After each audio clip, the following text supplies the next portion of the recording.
No período colonial, o ouro das minas de Minas Gerais chegou a ser processado aqui, onde funcionou a Casa da Moeda e depois o Paço Imperial do Rio de Janeiro.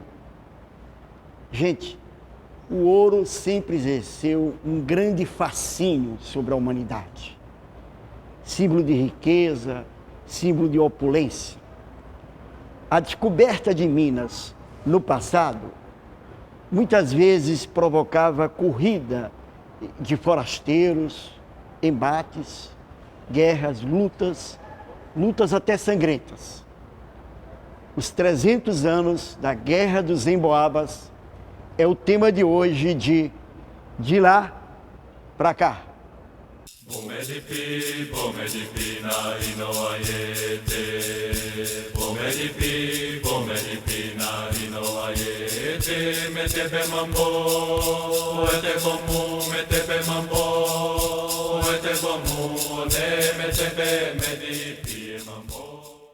Luciano Figueiredo é professor da UF, da Universidade Federal Fluminense, autor do livro Rebeliões no Brasil Colônia. Luciano,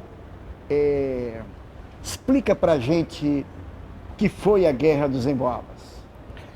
Selmo, a Guerra dos Emboabas foi uma sucessão de conflitos que opôs paulistas, bandeirantes que descobriram as regiões mineradoras no sertão de São Paulo, contra os chamados emboabas, né, que era uma designação genérica para os forasteiros que avançaram em cima das regiões dos paulistas. Essa região hoje é Minas Gerais, né? Hoje, sem dúvida, é o estado de Minas Gerais.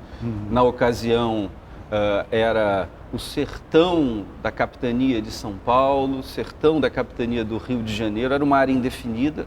As minas chamavam Gerais porque elas aconteciam de uma maneira espalhada, porque a gente está falando dos anos 1708, 1709, que foram os anos de conflagração dessa colonização mal resolvida entre os descobridores, que opôs os descobridores e os invasores, entre aspas.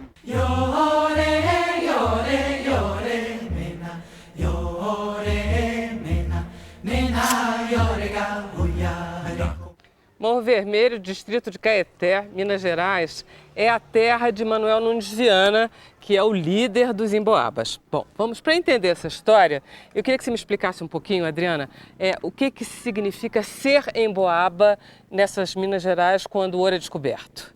Bem, Emboaba é uma palavra de origem indígena e que tem um conteúdo pejorativo, né? Designa aquele que não é paulista, todo aquele que é forasteiro e que chegou às minas depois dos primeiros descobridores, que eram os paulistas. Bom, os paulistas estavam aqui instaladíssimos e com a descoberta do ouro, as Minas Gerais foram invadidas por levas e levas de pessoas? Sim, nós tivemos no espaço de 10 anos uma população de 50 mil pessoas originárias de todos os lugares da Europa e mesmo da América Portuguesa. Então, em termos populacionais, foi o maior rush que a América Portuguesa conheceu ao longo de sua história. Quer dizer, isso em 10 anos? Em 10 anos, 50 mil pessoas em pleno sertão, numa região afastada dos centros litorâneos.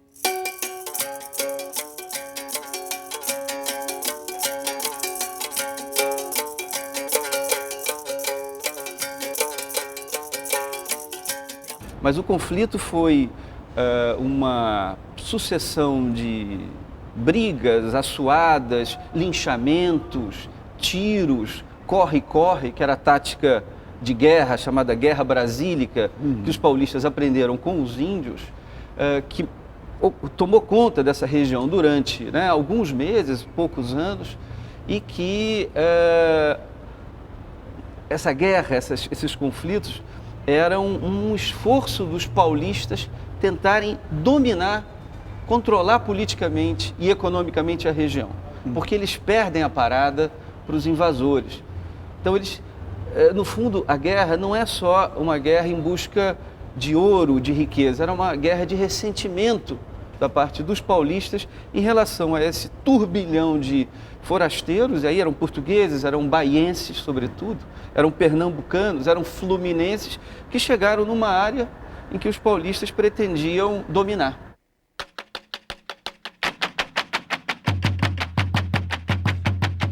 Os emboabas como um todo, na verdade, eles são definidos porque eles não são paulistas, eles se sentiram com poucos direitos. O que os levou a entrar em conflito com os paulistas? Bem, a guerra foi um levante dos emboabas contra os paulistas, que na época ocupavam os cargos administrativos mais importantes da região.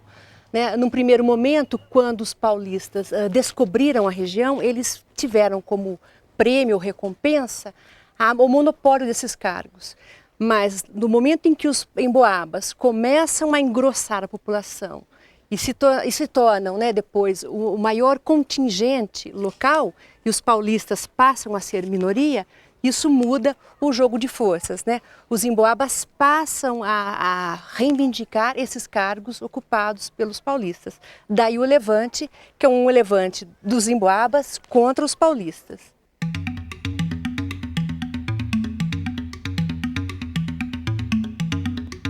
Foram os habitantes da capitania de São Vicente, da cidade de São Paulo, que descobriram o ouro em Minas Gerais.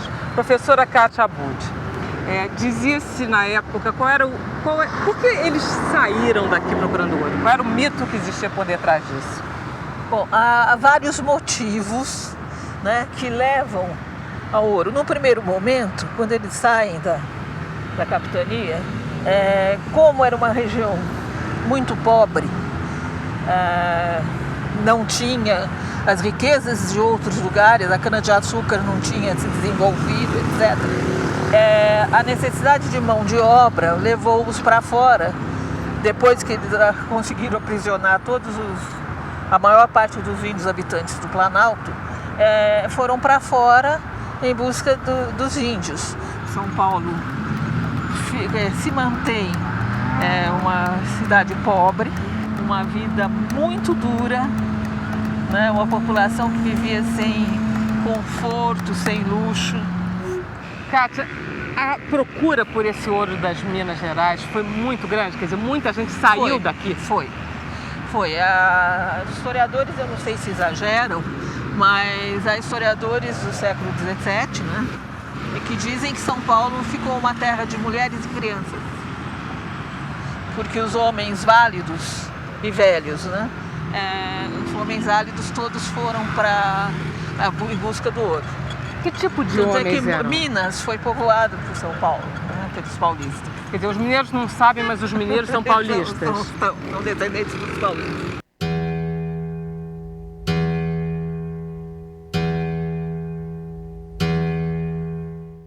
Ô Márcia, como é que eram esses paulistas daquela época?